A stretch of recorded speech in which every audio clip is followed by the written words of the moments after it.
Okay, good morning everybody and welcome to the Farnham Board. It's on the 20th of November. This is being live streamed, so hopefully those that aren't in the meeting will be able to access the meeting itself. Just to remind people, this is a meeting in public rather than a public meeting. We have had one resident question which we will pick up at the appropriate point in the agenda. But if I can welcome everybody.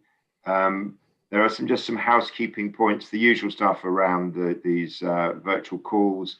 If you're not speaking, please would you mute your microphone. Entirely up to you whether you wish to leave on your camera at all times or otherwise. If you're finding broadband connection problems, then sometimes it helps by turning the camera off. But if you are speaking, if you could turn both your microphone on before you speak and your camera, that would be very helpful, thank you. We have a raise hand function and a chat function. So if you wish to speak, perhaps you could use one or other of those. And perhaps somebody can give me a gentle reminder if I, for some reason, miss your hand or miss your request in the chat. It can be a bit challenging sometimes to juggle all the different screens and things during these meetings. So we've got a pretty packed agenda. We have an hour and a half. So I would ask all presenters to try and keep to time if they can do, please. But I think there's some really positive things today. So hopefully we'll be able to make some real progress. So I want to just mention Matt Furness, who will now be a temporary board member in lieu of Colin Kemp. I'm hoping that Colin will be able to rejoin us in the new year. But until then, Matt, as the cabinet member for highways, has taken over the infrastructure responsibilities from Colin. And then perhaps I can ask Lee to introduce himself. Lee Parker is the not so new now Director of Infrastructure Planning and Major Projects for Surrey County Council. Lee, do you want to just say hello? Been part of this project. Sorry, we got the last. Well, I only got the last couple of words there. Sorry.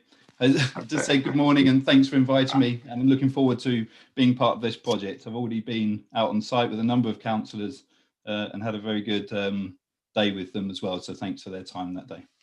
Brilliant, excellent, thank you very much. Okay, should we move on to item 2 then, the minutes of the meeting, the last board meeting, which have been circulated. I haven't had any comments back from anybody, so I'll assume, unless anybody raises their hand now, that those minutes are agreed. Okay, thank you. And all of the action points have either been dealt with or we will pick up during the course of the meeting. So as I can't see any hands or any questions, we'll move on to item 3. Questions and queries. There has been one question from the member of the public that we have received. Chris Tunstall, I think you're going to would you mind reading out the question and the answer, if that's okay? Well, there's the question there on the screen, but I think for the benefit of others, perhaps if you could just read it as well. Okay, so the question is there, asking the committee whether, as well as the Farnham Infrastructure Programme plans sent out in the recent survey, the questionnaire that we sent out, consultation, there are any plans to promote planting and rewilding projects to increase biodiversity and well-being in the area, to ensure that building developments have the community's well-being in mind by ensuring they are sustainable and of excellent quality, and whether rates could be rebated on disused buildings in the town or building in the town in order for the community to create a hub for increased well-being and resilience, and support the council in its aims to move Farnham, Waverley, Surrey, the partners, rapidly towards zero carbon emissions. So the response to that, which we will post and we will send back to the questioner, is that all our schemes will have to meet strict requirements to ensure the community's well-being, and as such will include for the provision, where appropriate, of planting and rewilding projects, amongst other things. In addition, reduced zero carbon emissions will be a key requirement of the overall Farnham infrastructure programme to enable the programme to meet all the Farnham partners, Farnham, Waverley and Surrey, climate change emergency declaration. Just to add on that as well, it is a government critical requirement as well with all our schemes. So all our schemes definitely have to meet that to stand any chance of government grant. In terms of building developments being of an excellent quality and sustainability, it isn't a matter for this board, but will be an issue for Waverley Borough Council to consider as planning authority, and accordingly has been passed to them for further response. Waverley will also be able to answer the question on business rates and any opportunities there may be within the national framework regulations. We will post that answer so everybody can see it. Thank you, Chair. Okay, thanks very much, Chris. Yeah, there were no other questions, so we'll move to item 4, which is the feedback on the vision statement. And over to Ben. Thank you. Hello, I'm if you haven't met me before, I'm Ben. I'm from the communications team. I'm just going to give some feedback today on the vision statement consultation. Just moving on to the next slide. The consultation was live between the 1st of October and the 8th of November. We promoted it in a number of ways through sort of media relations, digital, social media, local print advertising, and you can see there the cover of the leaflet that was sent to all households. Respondents could complete the questionnaire online, and they could also request some printed copies. We had a total of 885 replies, which is very good for sort of an infrastructure questionnaire. We've sort of found sort of 300, 400, 500 of them, so that went quite well. Obviously you had the report. I'm not going to repeat a lot of that, but we've been continuing the analysis, so I'll try and give a bit more of a flavour of what residents have said in some of those free text boxes. Start to move on to the next slide, please. There was a small majority of men who responded. Most replies were from residents. 35% of respondents said they spent most of their time in central Farnham. That was followed by Recklesham, that was about 14%, all the others were less than 10%. It probably reflects that's perhaps where some of the most acute issues were. And just something to bear in mind as we go through the slides, that 34% of respondents are over 65, which is an overrepresentation of compared to sort of the Farnham population. It's more like 22%. And quite disappointingly, we had sort of 6% of respondents who are under 35, and they make up about 38% of the Farnham population. So that's quite a big underrepresentation. As I say, that's disappointing that that's how it's worked out, and how we address that going forward is an absolute priority for what we do going forward, because we need to make sure that we get a fair representation of all people living in the town. That said, responses were broadly the same across all those age groups, although the under 35s tended to view environmental concerns and maintaining the historic nature of the town as slightly higher than those older age groups. Just if we can move on to the next slide. I'm just going to sort of start working through just some of the key areas that people came through, starting with the overall feedback. So the good news is that the majority of residents agreed or strongly agreed that the statement was the right ambition for the programme, and most of the project themes were believed to be essential or high priority. You can see the graph there, which was responses to the themes, that they were slightly more lukewarm on integrating digital technology into the transport system, but everything else got very strong support from people in the town. So just to move on, I think the next thing I was going to talk about was congestion and HGVs. Yep. The majority supported the need to reduce congestion through traffic in the town centre, although there was some disagreement over the current pavement widening arrangements. However, rerouting HGVs was believed to be essential by the majority of consultees, but as you'll sort of see going through, people were just sort of nervous about moving the problems on. They want to see sort of a town-wide solution to make sure this doesn't go away, make sure it does properly go away. The blue boxes just give some of the feedback that we got in the free text boxes. People sort of saying there that you won't get a successful retail offer in the town until transport's sorted, and reduction of traffic and pollution should be a top priority. Moving on to the next one was pedestrianisation. Again, most people supported pedestrianisation, provided any negative impacts on that and traffic was mitigated. Lots of people supporting health and environmental benefits, but there was a smaller number who thought that if you were to do any pedestrianisation in the town, it might lead to more congestion, and they sort of felt that perhaps people's behaviour wouldn't necessarily change. And that's sort of, you can see that within those statements there, that somebody saying that pedestrians and cyclists should be considered first, and other people, somebody else there saying that yes, it's good to do it, but if it's actually going to have a negative impact, then it's not sustainable. It's just sort of that sort of reflecting perhaps a wider debate going on around the country at the moment around sort of active travel and cycling and walking. Moving on, if we can. Thank you. Carry on a bit further. There we go. Active travel. So again, lots of support for encouraging walking and cycling. How we, not only in the town centre, but how we connect the town centre to surrounding residential areas and schools. Again, bit of disagreement about prioritising cycling, with people highlighting that it won't work for everyone, which is fair enough, and it may not be practical if you have a lot of shopping. So, you know, cycling back from the town centre with your weekly shop won't work for them. That's, you know, that's understandable. That said, people were very open to the idea of an out-of-town park and stride. That comment there sort of saying that, you know, if you could access it easily from the A31, it would perhaps take a lot of traffic out of the town centre. Moving on. Hickley's Corner. Yes, absolutely. People supported tackling Hickley's Corner as a priority for reducing congestion, queuing and vehicles in the town, and stopping vehicles from using the town centre as a through route.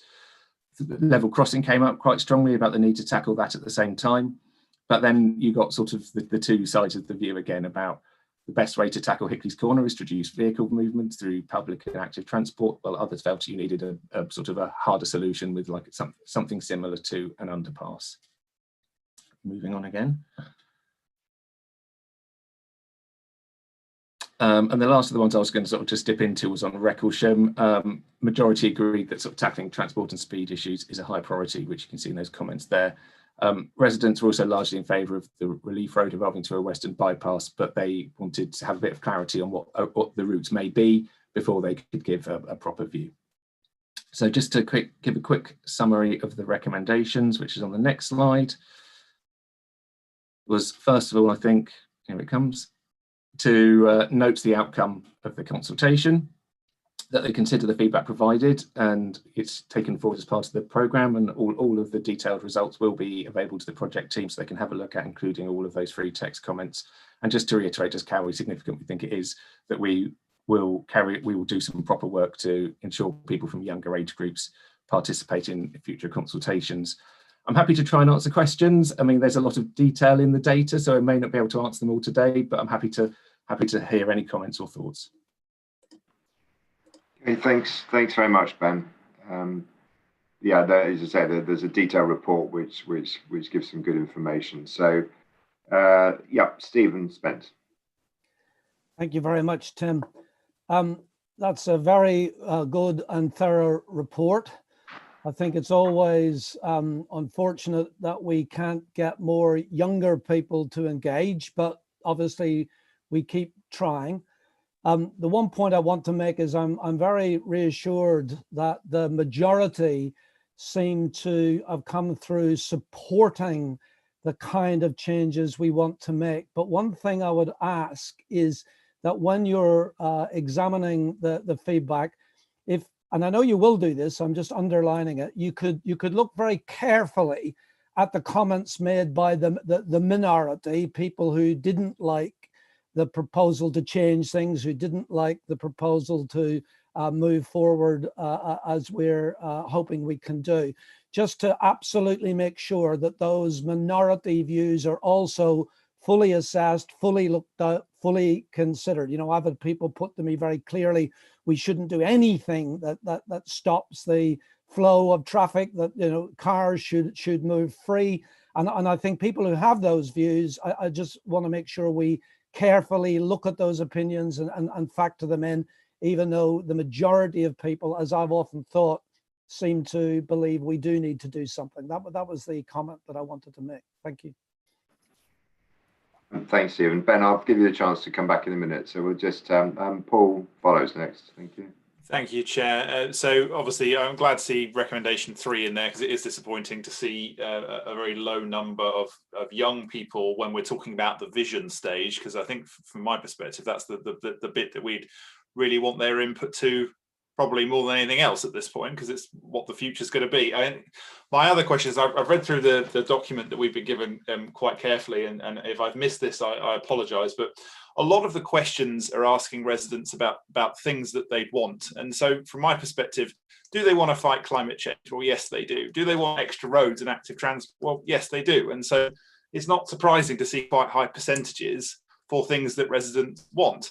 And what I'm struggling to see is, were they at any point given any kind of brief or understanding about what the impacts of wanting those things and the consequences of wanting those things are? So, for example, things like climate change requires us to do things that necessarily people won't love.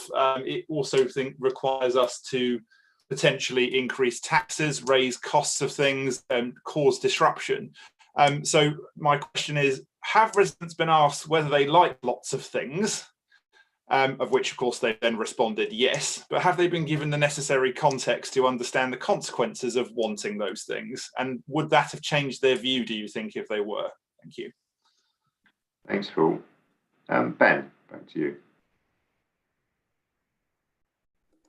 Yes, thank you. Just to come back on Stephen's point, yes, absolutely. And what we need to do is we need to make sure we're bringing everybody with us on this programme. So I think it's important that all of those comments are available to the wider project team looking at that for the next steps. Paul, coming to your point, the questionnaire was based on the vision and the points contained within that. And the programme team just looked at lots of previous studies and lots of things to put together sort of a proposal for people in the town to go forward based on sort of evidence and what's happened in the past. And we needed to get their feedback on that.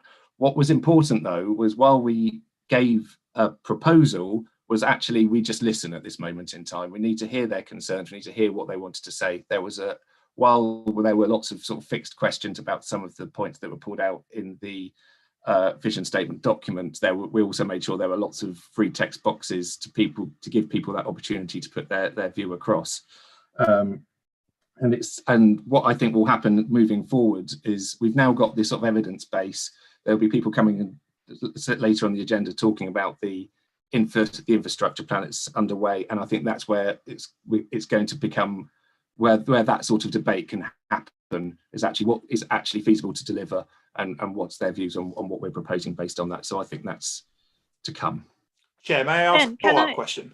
Sorry, can I just... hang on, Paula. Sorry. Sorry. Let me just take the questions further, then you come in. Sorry, Chair, if I may I ask a follow-up question? Yeah, do, yes. Yeah. Would it be possible at some point further down the line on this, that when the full sort of cost and consequences and plan of these things are known, that you ask residents the same question that you've asked here at the vision point, with then the explanation of what the consequences will be, and see if you get the same response? Because actually, I have to say, I don't think I've learned anything particularly new here, because I mean, if I went and asked residents in my patch in Godalming whether they want X, Y, and Z, of course they're going to say yes, because I haven't outlined any of the costs. So.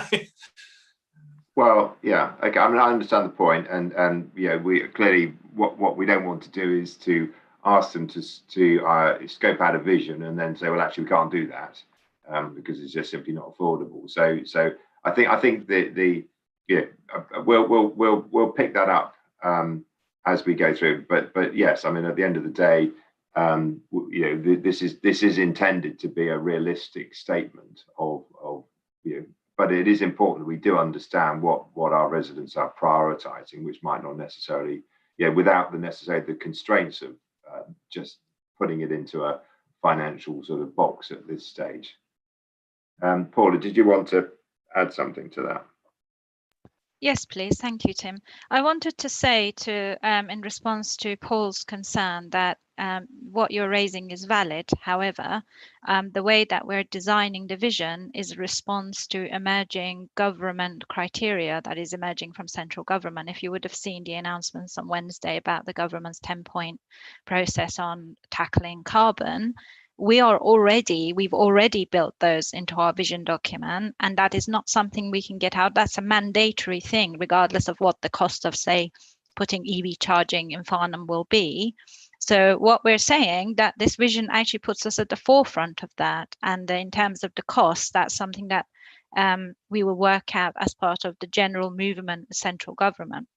And we're going to align ourselves with all of that, with the difference being that Farnham is going to be steps ahead of other towns within the United Kingdom. So, and there are other emerging exemplary towns that are seeking to achieve the same. So I think as we progress this, and as Atkins, our consultants, come up with the OIP solutions, we'll be able to share more and more detail so that the critical steps engages the public and understand its implications in terms of spend to make those decisions.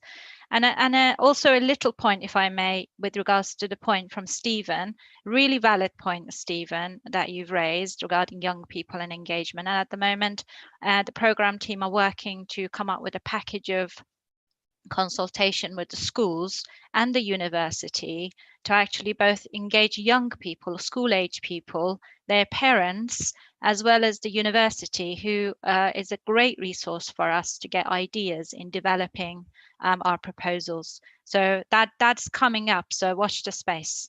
Thanks, Tim. Thank you, Paula. Okay, so I mean, we know that you know that we will then have to fight hard for funds to implement whatever this board decides needs to be implemented. You know, whether that's from central government, from the LEPs, from SIL, from existing local government funds, and so on. But I think, you know, it's important at the moment we kind of don't restrict ourselves simply because we say these things aren't necessarily, we haven't identified currently anyway funding for it. So I think moving on then, I think I'm gonna if there are any other comments that the people have, perhaps Tim, sorry, I put my hand up, but I didn't. Oh, sorry, Jeremy. Sorry, I can't. No, just a couple of very brief points. I mean, I think it's an absolutely excellent vision statement, and there aren't any big surprises there, but we have to recognise that whatever we decide is going to have some opposition. It's not going to be possible to make progress without upsetting some people. And, you know, I think the best example of that are all the changes that are happening in London at the moment, widening pavements, putting in cycle lanes, making London an absolute nightmare for motorists. But actually the end result is going to be a much greener, less polluted, more pleasant London. And I think that they have recognised, both previous administrations and the current administration of the mayoralty have recognised, that you do have to accept there's going to be some opposition. So actually getting a consensus around the vision, as I think Chris and Paula have done really well here, is very, very important. My only thought about this obviously very striking issue that only 6% of the respondents were under 35 compared to 38% of the population. I was trying to think, when I was sort of in my 20s and young, free and single, I think the last thing I would have wanted to do is to reply to an infrastructure survey about the place that I was living in. But I think it would be worth surveying the under 35s in Farnham at some stage in this process, just to specifically understand what their priorities are, what their concerns are, what's more likely to make them want to stay in the town for the rest of their lives, what would make them want to move out, and just making sure, I'm not talking about a very expensive, you know, big thing, but I think just in terms of being able to say to people that we have really taken into account the generation who will be the heart of Farnham in 20 years' time, that I think would be something worth doing. Yeah, absolutely. And I think some of you on this call will have seen the piece of work that the County Commission from Thinking Place, which was looking at the perception, people's perception of the county, and particularly residents, and what the factors were. The attraction of the openness and the green space and the countryside, the kind of innovative economy, but equally the real challenges around, in some cases, a sort of lack of sense of identity and affordable housing, the cost of housing here, which is one of the single biggest issues in particularly children leaving the family home and not being able to come back to live in the county. So yeah, absolutely. We do need to engage more effectively with that younger generation. I can't see any other hands up. So the three recommendations there are as per the paper, which I assume we're happy to agree. Agreed. Thanks very much. Okay, so the next item then is the HGV review. I think, Chris, you're going to make some opening comments and then hand over to Jonathan to do a bit more of the technical stuff. Yeah. So if we can move on the slide, please. Thank you for that, Tim. I'll do the presentation, and then if there's any questions and there's the Googlies that I can't answer, Jonathan will no doubt be able to answer them for me. So if we can move on to the next slide. So this is the first piece of work that we've done. I think the point, and this ties in with comments on the last paper on the vision statement. Although these recommendations that we'll come to in a minute on the HGV study, we're asking the board for approval to take these forward. They obviously will be subject to further consultation, as will be any of the other outcomes from, say, the optimised infrastructure plan. So concerns that were raised at the last item, there will be further consultation, because as per usual, the devil is always in the detail, and rightly, as Paul says, people will say, yes, that's great, until they realise the impact on them and they change their views. But there will be further consultation on all the proposals we bring forward. So the summary of the findings. Higher volume of other goods vehicles than HGVs. HGVs obviously make a massive impact, but white van man, Amazon deliveries, DPD, particularly with COVID, has been massive. And the interventions that we're proposing will include all goods vehicles. Interesting, and I thought this was the case, that perception of HGVs within Farnham is greater at the moment, because actually the volume of traffic, and this has come across from other studies as well, has dropped significantly in Farnham. It's about 25% down, but HGV traffic has stayed the same. So actually the mix of HGVs is now about 25% in total terms, compared to pre-COVID, which it was only about 2%. Now, you've got to take some of those figures with a bit of a pinch of salt, and it doesn't matter whether it's perception or not. We still need to address the HGVs. But one of the issues is that there's fewer traffic, but the same amount of HGVs. So that impression that there are more HGVs, that is where it's coming from, I would suggest. Statement of why it will know this statement of the fairly obvious, particularly when we had the fatality, the unfortunate fatality the other year. The low bridge at Recklesham has a big history of bridge strikes with HGVs. That was another issue that came out. Why are HGVs coming through Farnham? Well, actually, in terms of coming from between Basingstoke and Guildford, Folly Hill and Upper Hale is the preferred route in terms of sat-navs. And that's something to bear in mind, that although major hauliers probably have sat-navs that are appropriate for HGVs, a lot of smaller hauliers just use the standard sat-navs that we all use. And those sat-navs don't tell you about low bridges, they don't tell you about constrictions and so on. So they don't actually try and reroute you. They will bring you the shortest distance. And in terms of Basingstoke and Guildford, between Basingstoke and Guildford, coming through Farnham is the shortest distance. That's why a lot of them appear in Farnham. Slightly other issue that was picked up, the right turn on Upper Hale Road to Alma Road causes delays when there's a vehicle waiting to turn right. So that's an issue that could well be looked at, and is suggested we look at it. But obviously, as I said earlier, it will be down to further consultation. So none of this is saying this is what we're going to do tomorrow. There is a process to go through and full consultation to go through. A lot of local desire for 20-mile-per-hour limit through the town centre and Upper Hale. And in terms of deliveries, it just occurs anywhere. And to be fair, the COVID restrictions that we've put in place hasn't assisted that, although we have, wherever possible, tried to amend the COVID restrictions, the widenings that we've put in place to accommodate that. So those were the key findings, the summary of the findings. If we can go to the next slide, please. So the recommendations, not unsurprisingly.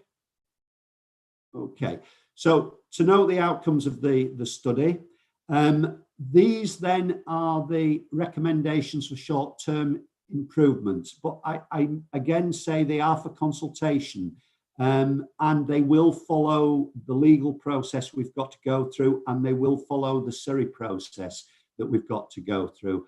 But I think music to a lot of people's ears, we are looking to restrict through HGV movements via Castle Street, Folly Hill and Upper Hale, with a weight restriction on the 287 for vehicles at 7.5 tonne and above 7.5 tonne.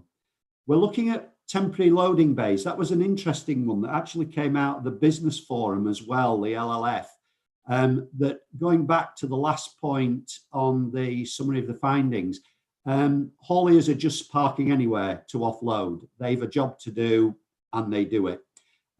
What we will be looking to is seeing if at all we can work with Waverley with a view to getting some car parking space to allow for temporary loading bays so that goods can be transported and not offloaded straight off the street into the shop. A bit more work for people, but at least it keeps some of the heavies off the streets. This is the white van issue, looking at whether or not we could get alternative mailboxes for local residents.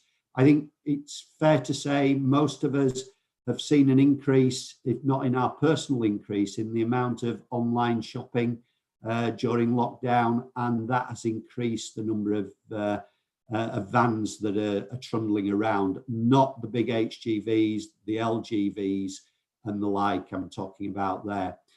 Producing a guide and a protocol for loading and unloading in the town centre, again to do with this ad hoc arrangement that appears to be candid, they don't take any notice of the yellow lines, they just park. We have a job to do, we're going to park, we're going to unload. Try and help that situation, not try and prevent them from delivery, but try and help and minimise the impact it has on everybody else. Speed survey study, and we'll come on to that on the progress report because we've already commenced on looking at that, getting that ready, assuming you agree all of these. A VMS height warning for Recklesham, but probably one that's on radar and is actually at the Croxdale roundabout, certainly from the A31, that warns them before they go into Recklesham that they're too high for the railway bridge. And then liaising with local businesses to understand whether or not we can look at freight consolidation. That is something that's becoming more to the fore in many towns at the moment. So those are the short-term improvements. And then there are a number of other improvements that we're looking at within the optimised infrastructure programme. If we can go to the next slide, please.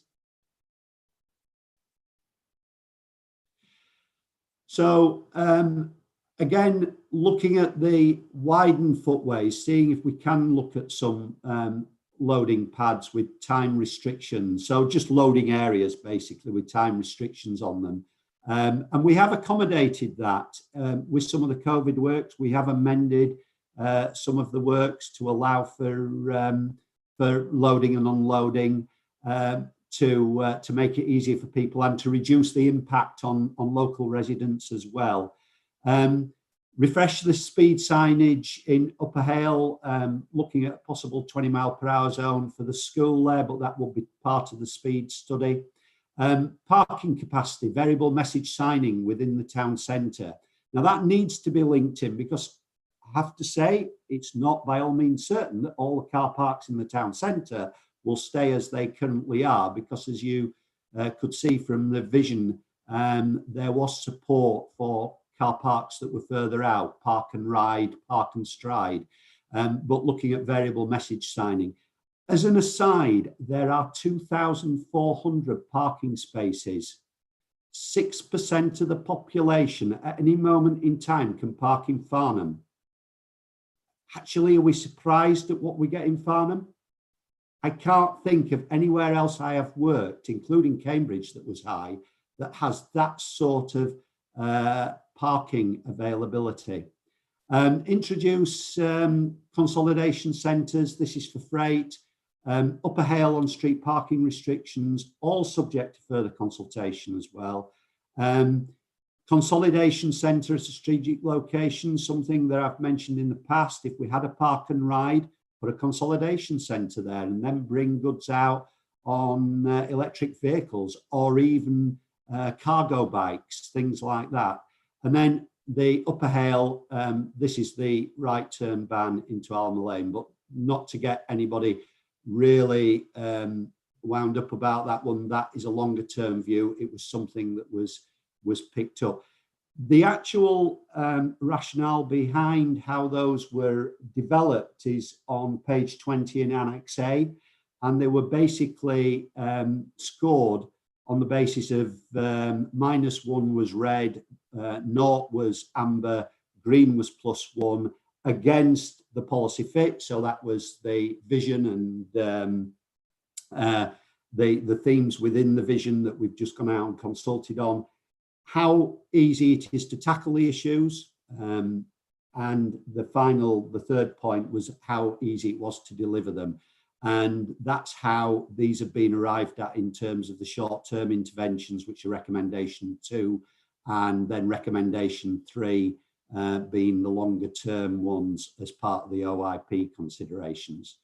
Chair, I'll leave it at that. The report's there. Happy to take questions or throw them to Jonathan if I can't answer them. Thank you. Okay, so I've got 4 hands up so far, so I'm going to take all 4 speakers, and then perhaps you can just scoop up at the end, Chris or Jonathan, depending upon what they are. So we will start with Stephen. Thank you. Thank you, Tim. I hope you'll forgive me that I've got a comment on several of the items today, but I will try to be brief. I'm extremely heartened by this report. I always like a report that puts forward its conclusions that reflect reality.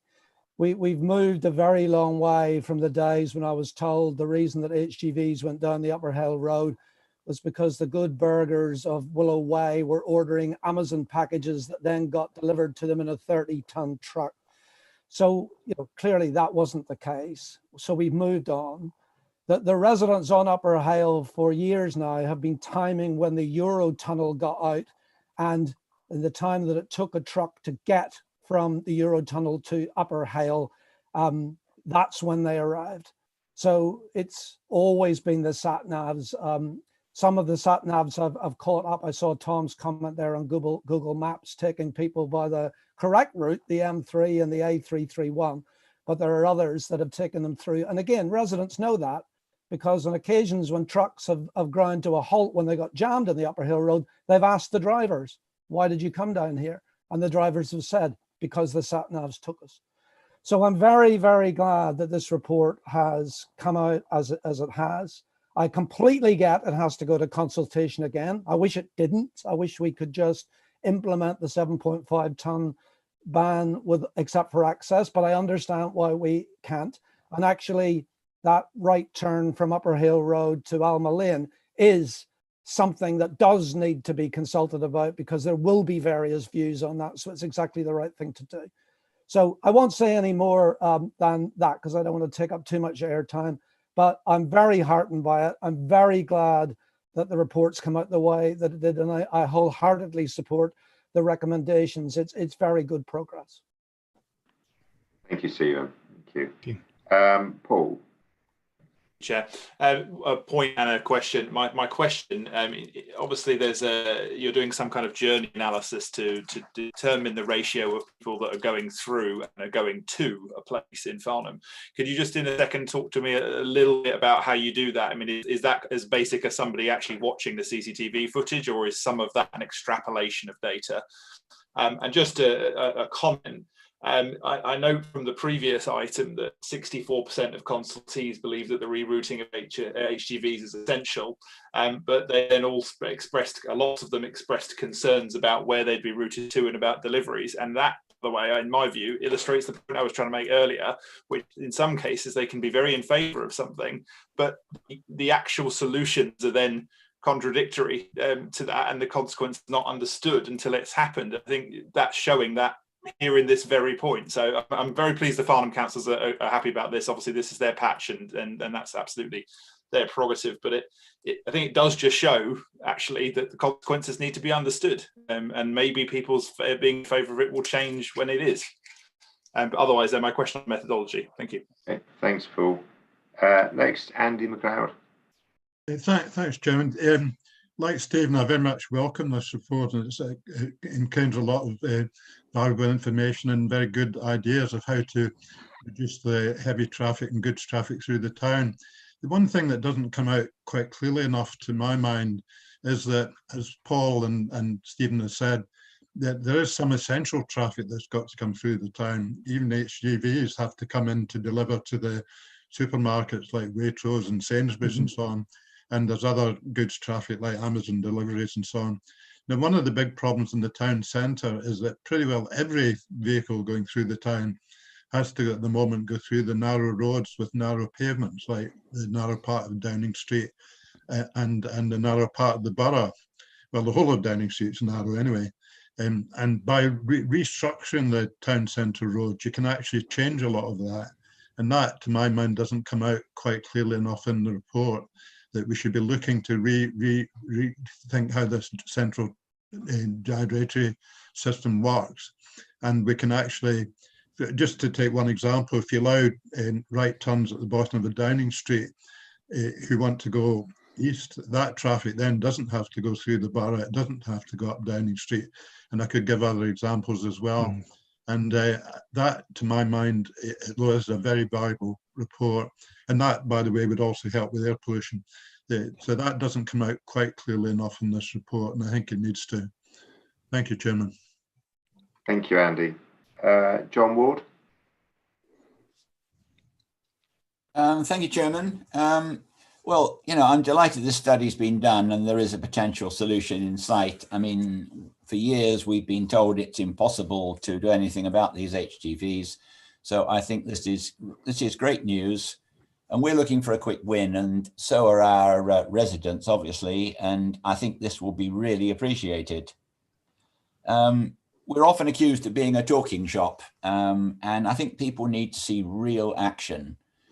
All they've seen so far is the street narrowing, which is, let's say, supported in other areas, but not universally popular.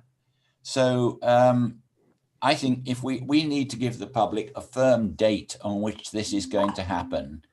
I think just passing a resolution saying, yes, this is a good idea, will not be particularly impressive. I think we need to give them some feeling of when this is likely to happen, because this is pretty vital. They really need to see action rather than words.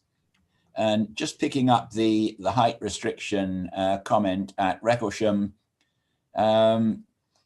they don't usually work very well, and I would really ask that we do some good research into the signs that we put in there. The ones in Recklesham have, I think, been replaced once. They don't seem to last very long. I don't know whether it's wind, rain, or weather, but at the moment the orange lights are happily flashing. There's no wording showing, and there's not a truck in sight. And we are having a similar problem with the Q warning sign on the A31. So can I make a plea that if we put these signs in, we get decent quality signs that actually work? Thank you. Thank you, John. And I'll throw my question in off the back of yours, actually, to Chris, which is, can you identify whether any of these proposed improvements or those recommendations in paragraph 2, which of those we have the county has the power to do on a temporary basis without a traffic regulation order, if any of them, but also to pick up John's point, which I'm sure you'll do anyway at the end, in terms of the process going forward here in terms of consultation timelines and so on. The next one and the last one, I think, is White Ramsdale. Thank you. Thank you, Tim. I too welcome the report. I'm afraid, like many reports, it has lots of the stuff that we feel we already were telling you about. But let me be specific on some questions. We've talked about how lower quality sat-navs are bringing some of these vehicles straight through the centre of town, but I don't see anything to the suggested solution to that, which is to recategorise those roads. You know, Castle Street, West Street, East Street, South Street should not be categorised as A roads. And if that was removed, then those trucks wouldn't be given an instruction that that's a good way to come. And sorry, Stephen, I should have included Upper Hale Road in that. Second, with regard to Recklesham, I assume VMS is similar to VAS. Is it vehicle moving signs or something? It was vehicle activated signs. And having something at the roundabout sounds a really good idea. It was looked at previously.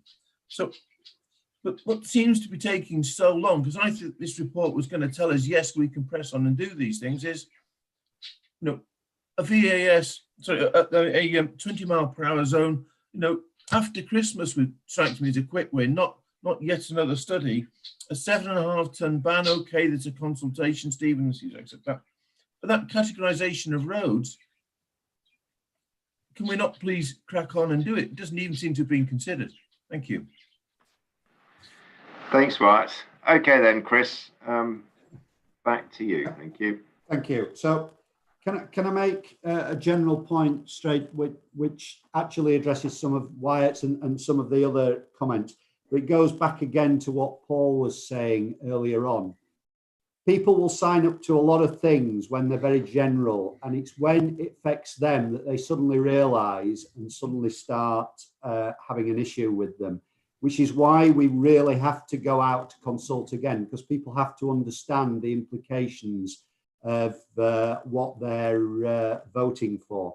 So there is a need to consult, which does delay the process. But in terms of the specific questions, and in terms of taking the sat-navs, as part of the HGV work, we will talk to the individual sat-nav companies to see what we can do, if anything. The idea is that the weight restriction would keep traffic on the M3 and take it down the Blackwater Valley rather than taking it through Farnham. So we will talk to them about that. That brings me on to the categorisation of the roads. It is something we are looking at. Actually, and Tim, you've mentioned it about how quickly we can do this. That is more outside our control, yep, because that is a national categorisation. We've got to work with DFT and government to affect those categorisations, but it's not something we won't look at and we won't do as part of the HGV work. But it isn't something that is a quick win. It is a very long, protruded process. In terms of Paul's question about the journey analysis, I'll throw that to Jonathan in a minute. Andy's question, Paul's question about rerouting, the idea is to keep them on the M3 and down the Blackwater, which is more appropriate than through Farnham. But it's certainly not about taking them through Upper Hale or the local villages around. It is trying to take them down a more appropriate road. But as Paul has highlighted, squeezing it in one place and removing the problem creates a potential problem for someone else. That's what we've got to try and work through. But we think the proposal that we've got will help with that. In terms of the essential HGVs that Andy's mentioned and reconfiguring the town centre roadwise, that will be all part of the OIP. But actually, I'd go further than that. I say I don't want HGVs in the town centre at all. Yep. They shouldn't be there. Freight consolidation centre. I know Farnham's a small town, but a small freight consolidation centre where the freight comes in and then goes out on much smaller vehicles, and get rid of HGVs. They've no reason. That the town was never built for 40+ ton lorries going through it. So what we're hoping is that instead of reconfiguring, we actually move the HGVs to the periphery and bring the goods in on a much smaller vehicle, which is a bit more work, a bit more hassle, maybe a bit more cost. But the improvements that will give to the town centre will be measurable. In terms of the John and the firm date, John, we did think that might come up actually, and we hadn't got that. We hadn't got that far. What I will commit to, and this ties in with Tim and which are quick wins that Surrey can implement. We will come back with, subject to all this being agreed, we will come back to you with a firm date very quickly on the basis of, can we put experimental orders in? The COVID works were put with experimental orders. The only issue we've got to watch for, it's okay putting these things in, but we know with the COVID works, when people don't think they've been consulted enough, their immediate reaction, and it stays that way, is that they don't like it. And we have a constant battle then trying to convince. But that is something we will come back with, subject to you agreeing the report. And yes, there is nothing worse, and I've seen it with so many schemes, as you'll have seen as well. You put these superb schemes in that cost us an arm and a leg, and then the maintenance isn't there. And after about 6 to 12 months, the scheme starts to deteriorate. So we will do extensive work on ensuring we try and get as robust kit as we possibly can on street, and that the maintenance is there for it. If I could bring, Tim, Jonathan in, and then if I've missed anything, if anybody could remind me, I'd be more than happy to take that on board. Jonathan, yours was the journey analysis. Yeah, so in terms of in response to Paul's comment, we essentially looked at a whole range of different journey combinations that could potentially be travelling through the town, drawing on the likes of Google Maps to actually explore what those different journey options would be. And what that was telling us was that quite clearly that there are different options available, particularly for that Basingstoke to Guildford movement, depending on the time of day, but also in response to live traffic conditions. And it clearly showed us that it does give those options for either the M331 or in response to the live traffic conditions, it can route the traffic through the 287 and through the town. So that mapping analysis showed us that, and therefore that information being given out to the goods vehicle operators that the 287 through the town or through Upper Hale is a potential option. Secondly, we then looked at the traffic data using the surveys that have been previously undertaken, and admittedly that was the pre-COVID situation, because of course we're in uncertain territory at the moment. But in the pre-COVID situation, it was clearly showing that there was an element of through traffic on the 287 passing through the town. actually showing a point-to-point movement from sort of the county boundary towards the Shepherd and Flock area, and therefore that obviously gives it the choice of running through Upper Hale or the town centre. What I would emphasise though is that the movements by HGVs, i.e. the larger goods vehicles, are quite a bit lower than the smaller goods vehicles, the light goods vehicles, but nevertheless it is still demonstrating that there is that you know, there are those movements through the town. Admittedly not huge, and admittedly a large proportion of the movements that are coming into the town from the area, from the west on the 287, are actually destined towards Farnham itself in terms of deliveries to the town centre and deliveries into the Upper Hale area, remembering that there are of course a large number of households who need products and goods. So there are vehicles, goods vehicles that are travelling into the area that need to make drop-offs to the residents who live in the area. So we cannot ignore that factor.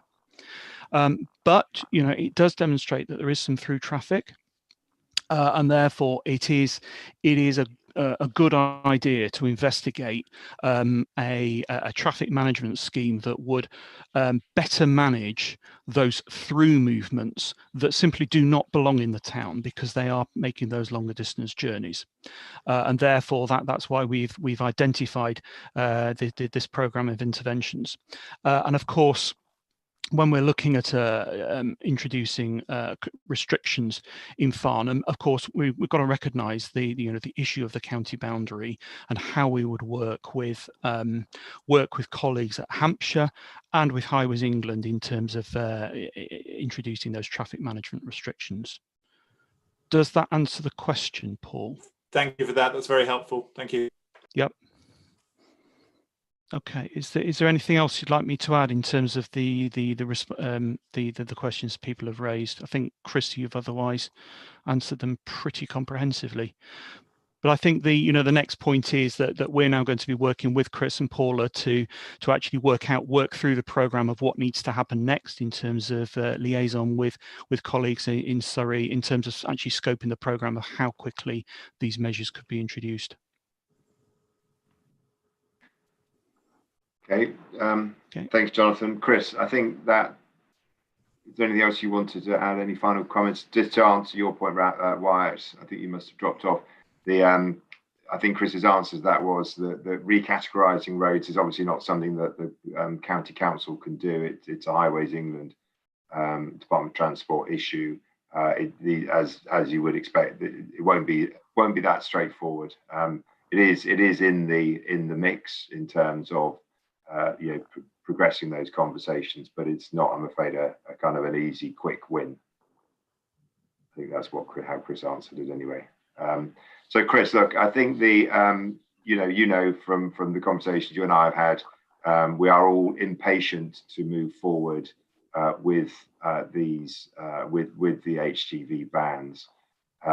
So I would ask that the work that you and Jonathan are doing, that you reach a speedy conclusion in terms of what we can do on a temporary basis with our or what powers we have to do some of this on a temporary basis, that you then circulate to the board. I won't give you a timeline, but you can imagine what it will be. Very soon, what that timetable looks like for the consultation and so on, because I think we've got to the point now. I think my sense from the board, subject to the point that Stephen started with, which is there will be some of the recommendations may be controversial, and we do need obviously to make sure residents are on board with this. But I think that most of those recommendations in recommendation 2 are supported by this board and seem sensible, and the sooner we can get on and implement them, the better. So can I leave that with you to pick up? But I am expecting that you will circulate that to the board as soon as possible, and certainly obviously well before the next board meeting, so we can push on with it. It will be, Chair. We'll get that done ASAP and get it circulated, hopefully within the next week. Perfect. Good. Well, that week was what I was going to suggest. So you've done that. I know you too well. Good. Okay. Right. Well, I think that's a really positive report and some positive recommendations there. So let's push on with those as quickly as we can.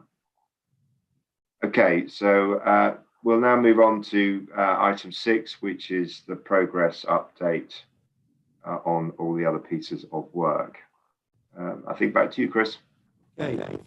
Thank you, Tim. You're very muffled, Chris. I don't know if there's. Sorry, can you hear me now? Well, no, there's a lot of interference. I don't know if there's anything you can do on your.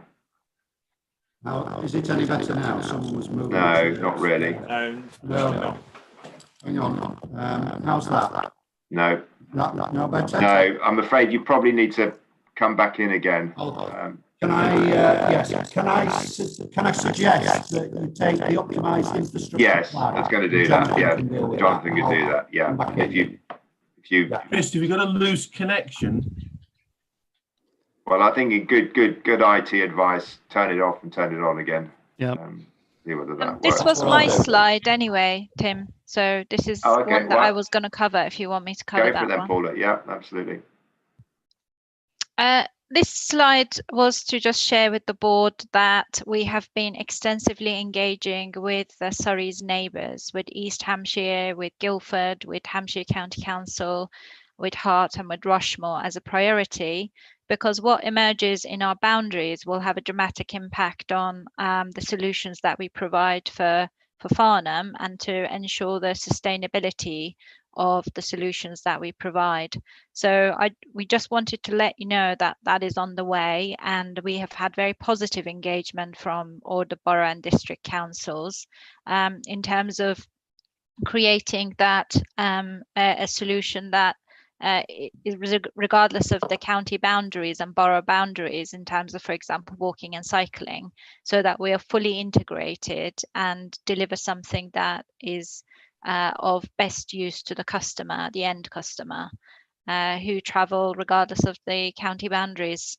So I won't go into the detail of the discussions, Tim, on this, but we would just wanted to let you know that this is on the way. Okay, lovely. Thanks, Paula. Jonathan, then if you don't mind picking up until Chris reappears. Sorry, I was trying to talk. Chris is back, actually.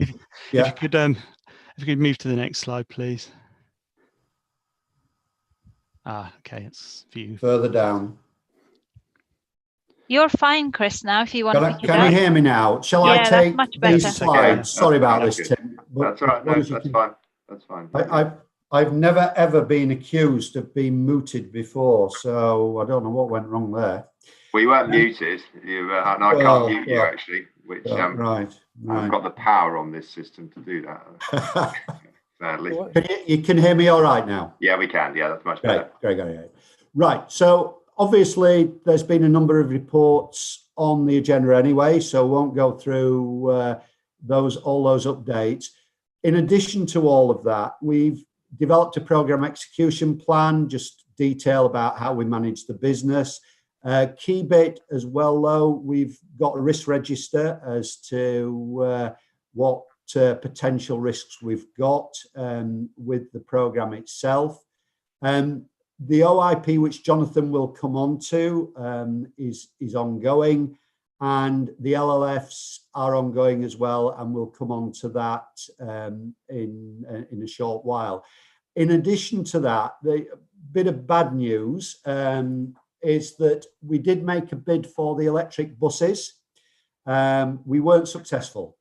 However, there is a report, as you know, Tim, going through Cabinet at Surrey next week about ultra-low emission and zero emission schemes, recommending that we move forward. And I am hopeful, although there's no decision being made as to where that will be, I am hopeful that we will be able to make the case for Farnham out of that. The government grant was nice to have. It wasn't a lot of money that was being offered, so it's not as though it's a game changer in that sense. can we go on to the next slide, please?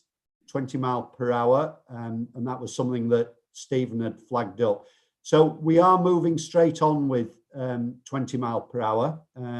We've got the scope from Atkins, and we've agreed that we've agreed some speed surveys that need to be carried out that have been pushed by stakeholders, residents, members, other stakeholders, and also locations where we've got speed reduction measures being requested and where we've identified high speeds from data from the Department for Transport. So we've got all of that, and the draft report for that, I know it's still slightly manana, but things are moving. The draft report is scheduled for completion at Christmas, and you will get the report on 20 mile per hour to the next board meeting. So that's something that hopefully, you know, another tick that we can keep moving forward on all of this. Just as an aside, I saw a comment from John Neal about electric buses, about hydrogen. There is primarily one operator in Farnham. They are not interested in hydrogen. They're interested in electric, which is why we are looking at electric. So the operator is more inclined to go electric rather than hydrogen. So we obviously want to work closely with the operator on that, just as an aside with John's comment. Those are the progress in addition to everything else, Tim. If there's any questions on that. Yeah, we've got a couple of things, starting with Jeremy. Thanks. I mean, I'm personally a very big supporter of 20 mph zones. But one of the things that I just would caution against is whether you do it in a piecemeal way, because sometimes it's very difficult for drivers if you have lots of changing between 20 and 30 mph zones. So I just wondered if there's been any research as to whether it's better just to have a blanket policy for a certain area, or whether it's better to do these things in a gradual way. Do you want to take any more questions, Tim, or do you want me to answer? No, I think that I'll bring in Stephen in a minute, but that's on some other different. So you're perfectly right. Where it varies, and particularly where drivers can't see the need for it, there is a lot of issues around getting driver adherence to it, and then you're into enforcement and getting the police to enforce. So we will be looking at more of a blanket approach, particularly within the town centre. The key, though, is that we've got to identify what the speeds are. If the speeds are above, I don't know what the levels are, but if the speeds are above certain levels, you've got to put measures in to actually help reduce the speeds. If the speeds aren't above that level, then it's seen as more self-enforcing. Could I just add to that, Chris? We colleagues in Atkins, we did some evaluation for the DFT a couple of years ago on 20 mph schemes. I think Jeremy's on mute. So we'll actually be drawing on those evaluations that have been carried out for DFT in terms of what best practice is in terms of 28 mph zones, in terms of how you make it most effective. We can draw upon that. Okay. Right, I'm just conscious of time. Paul, did you want to comment on the? Very quickly, just curious as to whether there's any consideration of extending it. I think Jeremy's point about a blanket zone probably does make sense to me as well. But are we thinking about this for the whole of Farnham, including the outer wards, or are we just talking about town centre? Because we really probably should be thinking about the rest of Farnham as well in this equation.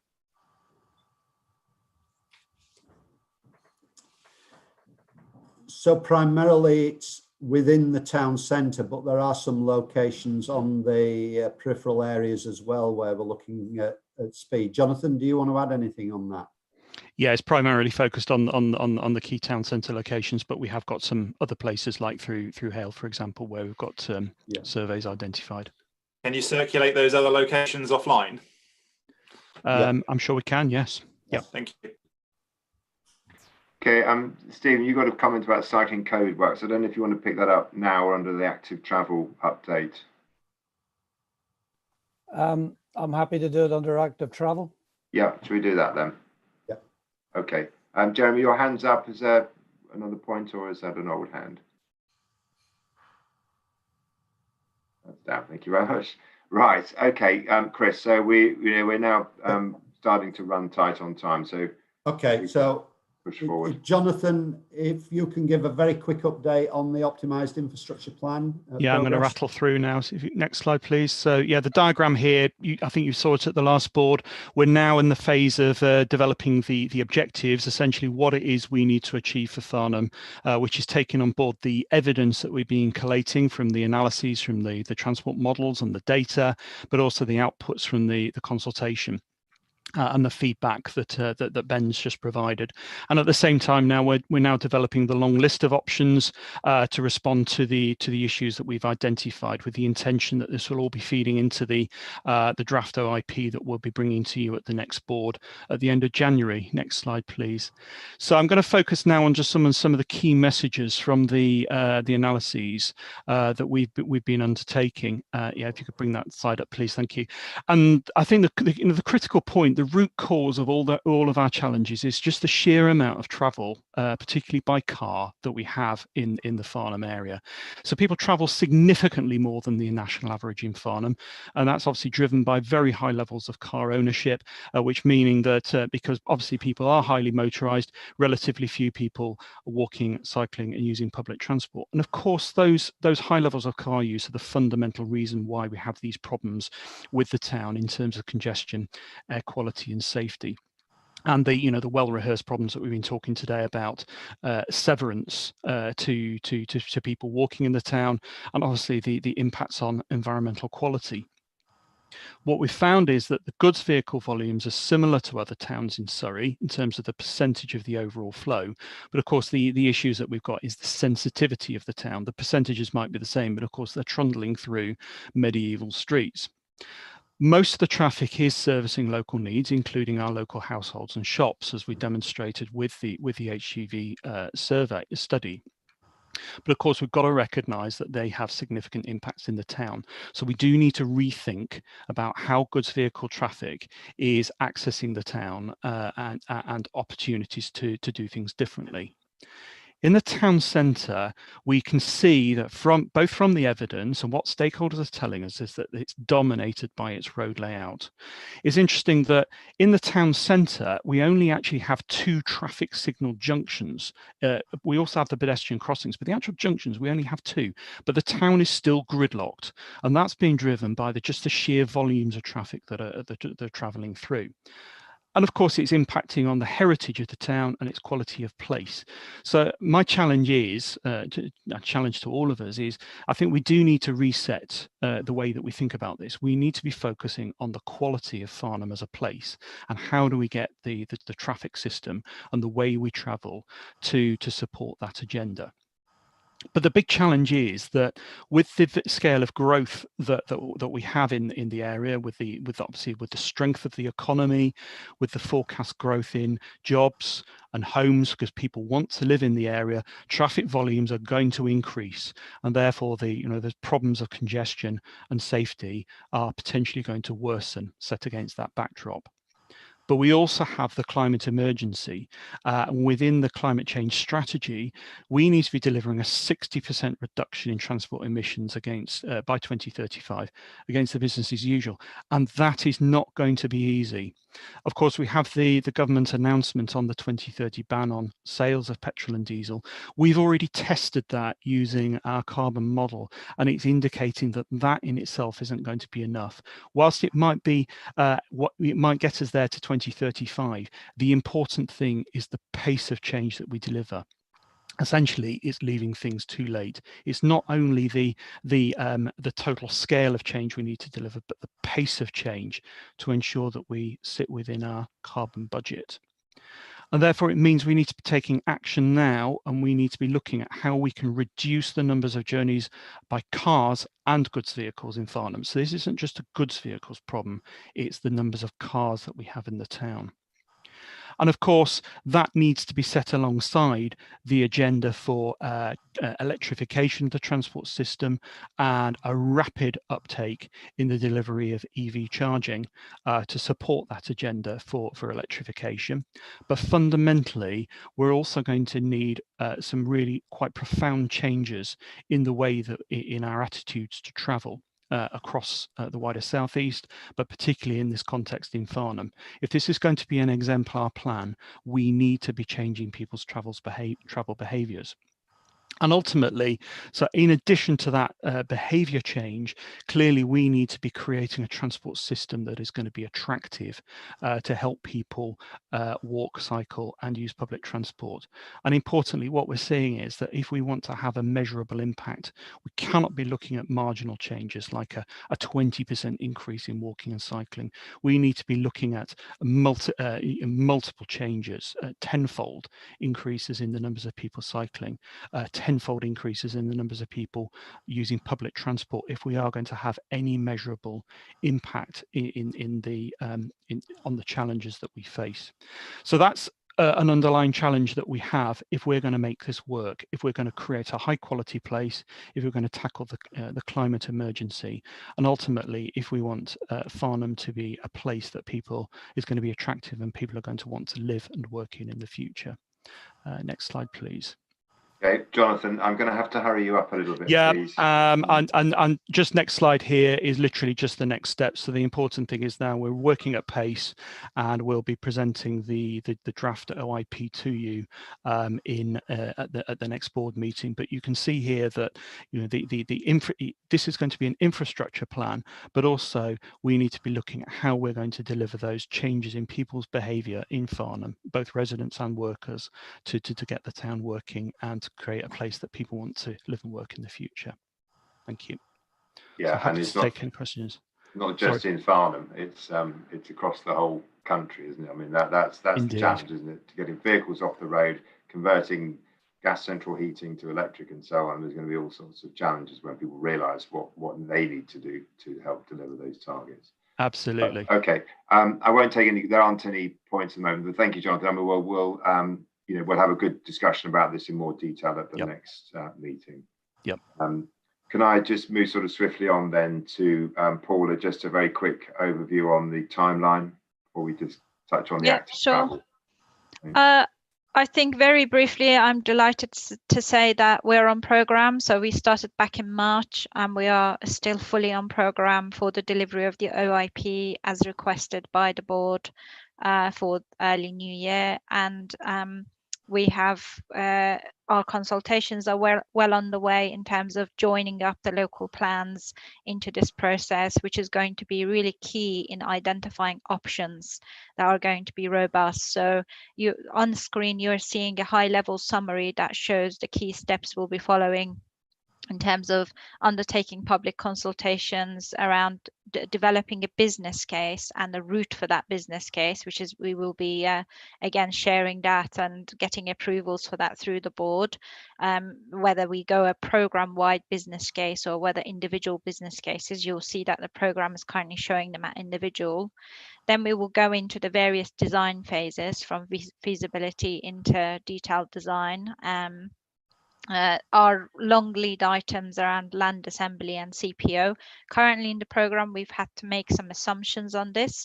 So we just need to revalidate our assumptions if we need to go down sort of land acquisition and the CPO to make some of our options possible. Again, we'll discuss those when they come up.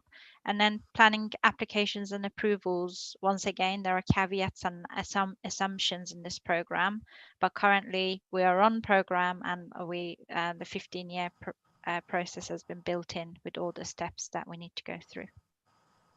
Thanks, Tim. Excellent. Thank you very much, Paula.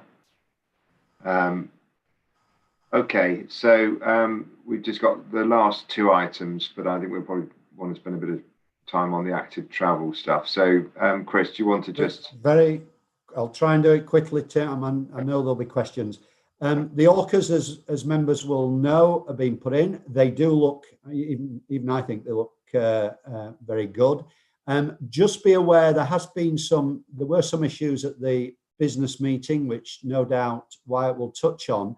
One of the big issues was the give way that was at the top of Downing Street and the Borough and West Street. That's been removed, but as a result of removing that, we are leaving 2 lanes on the Borough between Downing Street and Castle Street. It will still be 1 lane from Castle Street to South Street to the Royal Day Junction to allow the merge. So that should help traffic coming out the car parks around Downing Street. That work's been programmed at the end of the installation of the Orcas, and those should be finished by next week. So that's the update on the active travel COVID-1. On the active travel COVID-2 bid, we have been successful with the bid. We received the 3rd largest settlement in the country, which was great news. We overbid by about £1 million. We got our indicative, so we are £1 million light on what we bid for, but we still got circa 6.5 million. What's going to happen is we are working all the schemes up, and this is relevant obviously for Farnham because one of the schemes is Farnham from Woolmead to the station. We are going to work all the schemes up. There are 2 key criteria the government have set. The first criteria is you have to get acceptance to the scheme that you're proposing, full consultation. The spend they would like by the end of March, but that's not a criteria anymore. It can be longer, but you need that consultation and you need a positive response. The second criteria is that it's got to meet the new cycling guidelines, which means separated cycling, not shared footway cycling. So those schemes are all being worked up, including the Farnham one. And when we've worked those up and we've consulted, then it will have to be a decision that Surrey takes as to which schemes, if not all of them, it takes forward. But that at this stage is more about working the schemes up and getting the consultation results back. So at the moment, we are still steaming ahead with the proposals. So that's the update on COVID, Tim. So, okay, thanks, Chris. And I know certainly that a number of the schemes, the temporary ones that have been put in place, have not been that popular with residents. So we do really need to consult properly if we're going to implement any further ones. Back to Stephen then. You wanted to make some comments, I think. Yeah, well, Chris just answered the cycling. There was some concern because we were light on and no update had been heard about the proposal to try and put something through Brightwells, that the Farnham scheme might be a bit at risk, but you've just basically said it's not, you're still on it, you're still working on it. So that's that. Just the COVID stuff, the COVID stuff has been our most contentious one. I mean, to be quite honest, we didn't cover ourselves in glory because Jeremy didn't get the nice, beautiful scheme that he asked for at the beginning. We got the horrible barriers and then the planters, which are better, and the cones. But if I see another cone on the head of the William Cobbett statue opposite Gloucester Meadow or on top of the tallest traffic light, it doesn't help. So the fact the Orcas have now gone in is brilliant. And thanks to Chris and to Katie as well for dealing some major difficulty that we were having on pushback, particularly from the businesses who got pretty fed up. And the fact that we got it wrong in the first place about how we implemented it, in my view, didn't help. And the last comment I'll make, there was a thing this week which kicked stuff off again, where an instruction was issued to teams about installing the permanent rubber curbs. And what that's led to is an allegation that we've already made up our minds about what's happening on an ongoing basis because the use of that word permanent. I think, to be honest, it was just a shorthand for not cones, slightly more nailed down, so permanent.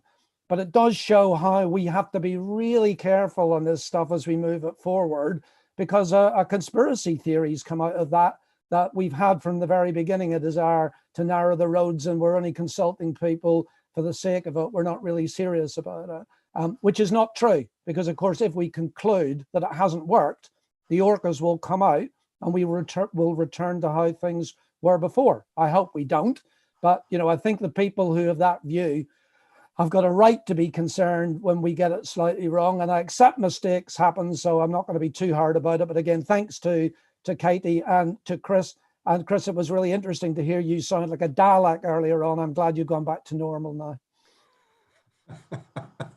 Thank you, Stephen. I don't think we'll ask Chris to comment on any of that.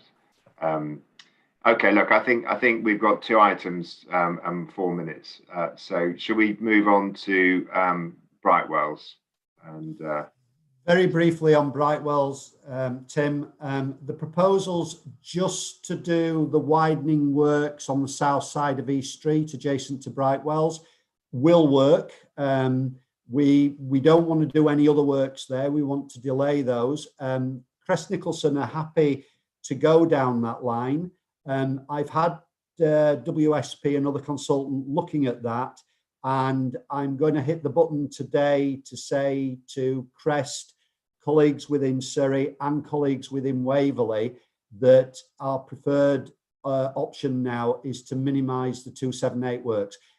The money that they don't spend on the 278 works will come back as 106. So the whole purpose of this is to minimise the amount of work that might end up being abortive work, but not to minimise the cost to Crest Nicholson, and they understand that, they know that. So that's good news. It will work, and hopefully we can get this now agreed with Crest. Okay, thank you, Chris. I think that's a helpful development. Okay, so apologies to John Wyatt and Andy. We only have a very short time for an update on the local liaison forums. I don't know how you want to deal with that. Three of you. I'll go ahead, shall I, Tim? Sure. Thank you. I'll give a quick overview, and if Wyatt wants to come in, if there's time, let's do that. I didn't see the slides before I prepared my notes. So the situation is we've had the Residents Association meeting, as it says there. There was a broad agreement with the vision statement, and I think people were very impressed with the breadth of the programme. It includes many topics that are not about highways, and that probably took them a bit by surprise. Because of the work that's gone on with the project so far, I don't think any of the issues that were raised were not really already covered by the project team. So that's good. We're ahead of the game, if you like. Residents were very keen to remind us that they still view the Western Bypass as a key improvement to sort out the town centre problems. And Chris generously assured them that that was going to remain on the table and would be evaluated along all the other things that we're doing. And the meeting was also stimulated the creation of a residents association in North Farnham, which met a couple of days ago.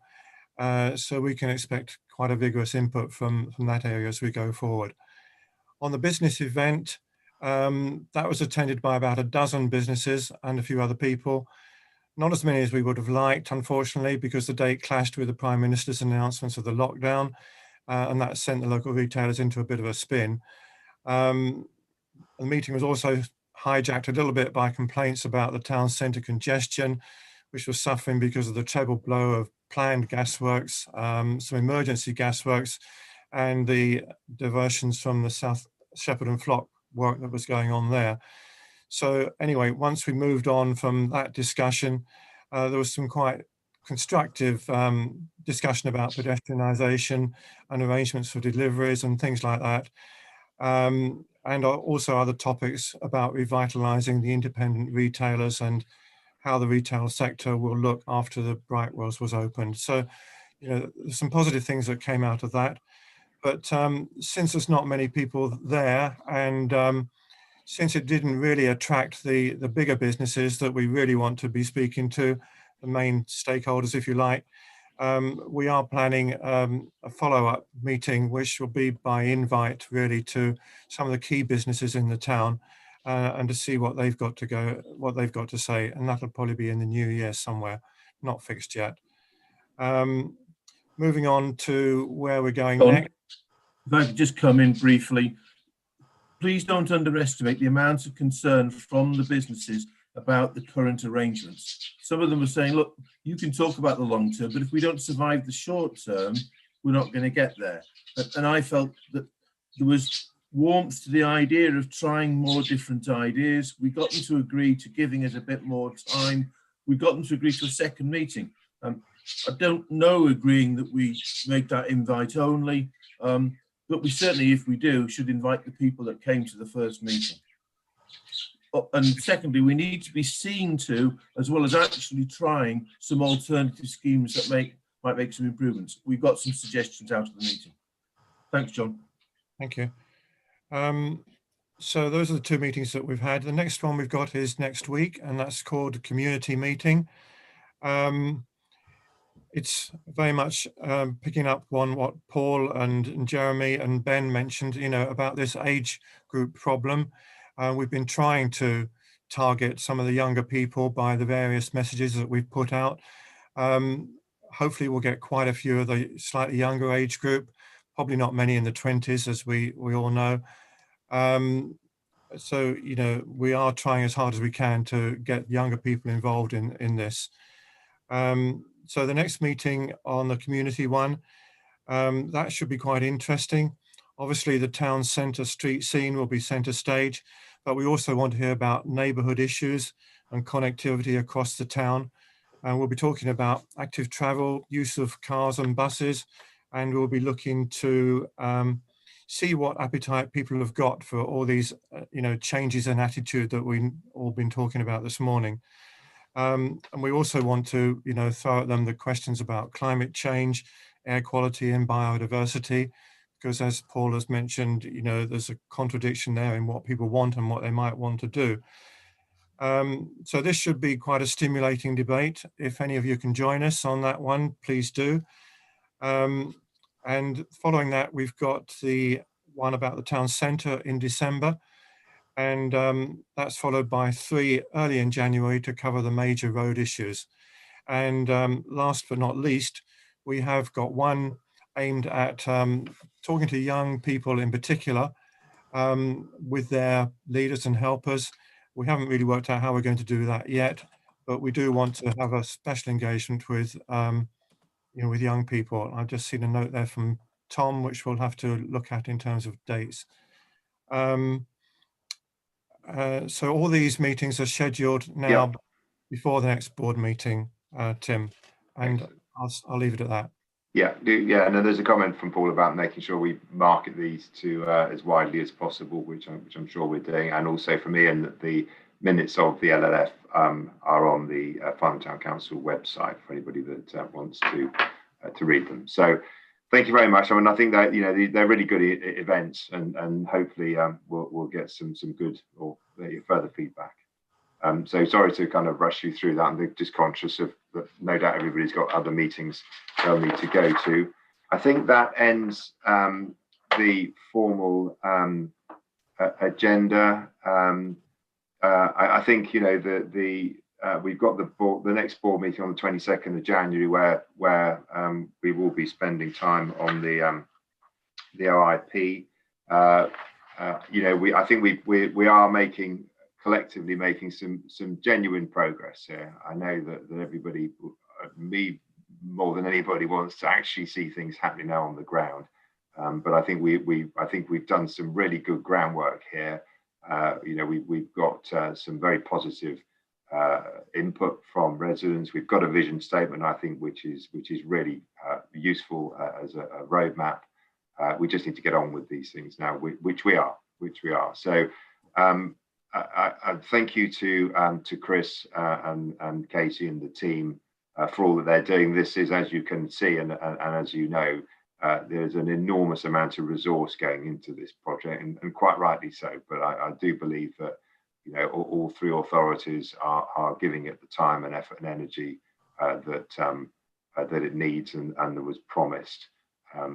This is a major piece of work, and we are hopefully going to be able to use some of this as exemplars in other parts of the county. So it's been a really good and helpful a piece of work. We now need to just get the residents of Farnham comfortable with these changes, and there will be changes. And I think people need to recognise that if we're going to address these long-standing issues, there will have to be both behavioural changes and infrastructural changes. Chris, unless there's anything else you want to add. No, nothing, Tim. No, then apologies for the slight overrun, but thank you all very much indeed for joining the meeting and for everything that you're doing. We'll be in touch in the next week or so on the HGV piece particularly. Otherwise, look forward to catching up with you, if not before, on the 22nd of January. Thank you very much. Thank you. Thank you. Thanks, Thank you. Tim. See you soon. Thank you. Bye. Cool. Cheers now. Bye.